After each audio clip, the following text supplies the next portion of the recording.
अंधा प्यार। मैं बेताबी से कैफे में उसकी प्रतीक्षा कर रहा था। आज मेरी उससे पहली मुलाकात है। मेरी उससे जान पहचान हुए 6 महीने ही हुए थे, किंतु कुछ ही समय में हम एक दूसरे के काफी करीब आ गए थे। मैं कुछ पत्रिकाओं में लेख लिखा करता था।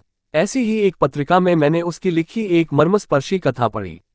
वह कथा मानो मेरे मन बस गई। कथा के आखिरी पृष्ठ पर मैंने उसका नाम पढ़ा, स्नेहा माथुर। साथ ही उसका चित्र भी था। उसके विशाल नेत्रों ने मानो मुझे मोहित कर लिया था।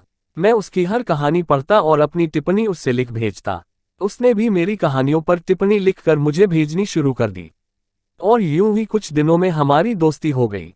धीरे धीरे हम एक दूसरे के करीब आने लगे। आज हमने मिलने का फैसला कर लिया। आज उसका इंतजार करते हुए मन में जितनी प्रसन्नता थी उतना ही अभी था।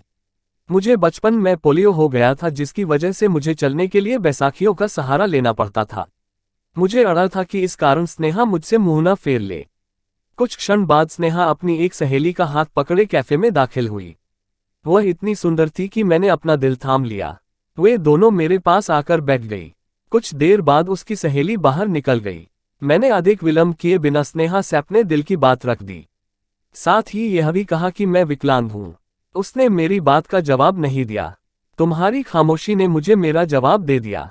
तुम एक विकलांग को क्यों न अपनाओगी? मैं अपना दर्द छुपाने के लिए हंसा। कहते हैं प्यार अंधा होता है, उसने मुस्कुराते हुए कहा, और मेरी जैसी अंधी लड़की के प्यार को विकलांगता भला कैसे दिखाई दे सकती है? वह खिलखिलाकर हंस पड़ी। फिर वो मेरी कहानियां मेरी सहेली शिखा लिखकर पत्रिकाओं में भेजती थी। तुम्हारी कहानियां भी वही पढ़कर सुनाती थी। वह फिर मुस्कुराए। उस दिन मुझे यह एहसास हुआ कि मुझे मेरा सोलमेट मिल गया।